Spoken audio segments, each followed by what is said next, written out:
What is a typical working day like for an entrepreneur?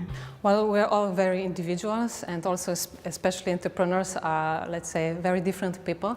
But I think that the common characteristics they all have is that they have a very structured day. It means that they try to use each minute of 24 hours. For instance, if we look some important or some very famous entrepreneurs, we can see that Jeff Bezos, for instance, he follows the advice of Mark Twain to eat the live frog in the morning, so then everything will be much easier. And maybe the most interesting person is Elon Musk, so-called Iron Man. They say that he has like structured date in 5 minutes slots. So he really knows how to get out of every minute everything, and tries to divide his work between all three. I mean, he's a serial entrepreneur, but between 3 companies. So a little bit in Tesla, a little bit in SpaceX, and a little bit in OpenAI. And besides that, he likes to spend also at least 4 days a week with his 5 children. So putting everything together, what we really need is that you really structure the day from minute to minute. And this must not be stress for you. That's the important part. You have to enjoy in it. And I think that all entrepreneurs are enjoying each minute when they are trying to solve something new. Can you learn entrepreneurship? I would definitely say yes, but I think it's one of the most difficult things I also personally experienced, because it's a change of the mindset. And it starts with the person, with the entrepreneur. And you have to overcome the fear of a failure, because failures will be there. And you also have to learn how to stand up again. And I think this is one of the most difficult things.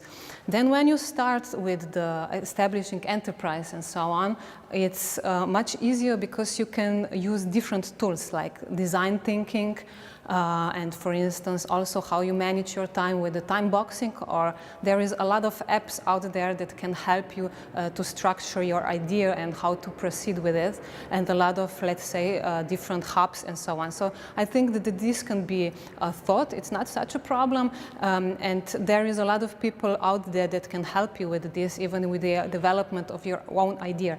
But the basic thing is that you try to bring your personal characteristics on the different level. And if you manage to do this, then I think you are very soon an entrepreneur. And I think also that it's not only about that you want to learn the entrepreneurship. I think entrepreneurship is very needed today, because sometimes, not so long ago, you can get a job in the company. It's not so difficult, but nowadays there is more and more individuals who have to take their own responsibility for their own life. And also big companies, they're stimulating a lot entrepreneurship, so-called entrepreneurship, inside their own environment. What can help entrepreneurs to be successful? I think that the first thing that entrepreneurs need is passion. We all know that there is much more pitfalls than successes, and we can learn from both stories.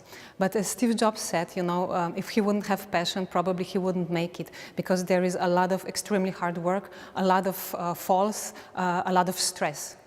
And then there are 2 things that I would say that are, in my opinion, the most important one with the success. First one is social networks.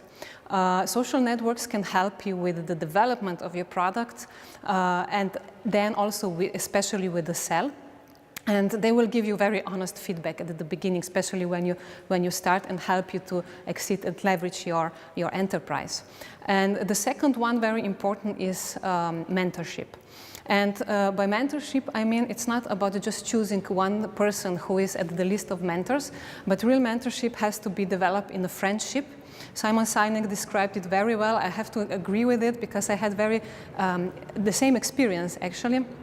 You know, when you talk to a mentor and he explains to you everything, and then at the end of the speech you say, thank you for letting me know all these things. And he said, no, thank you, because you gave me the same feedback.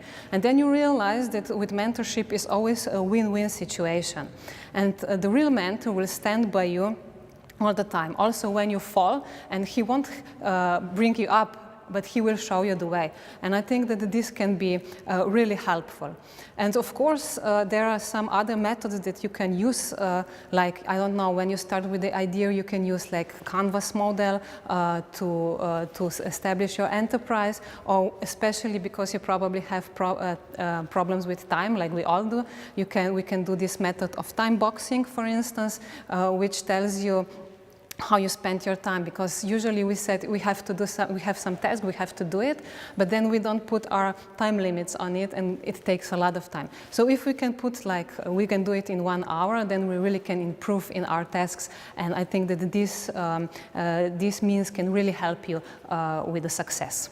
Could you give us some examples of social entrepreneurship?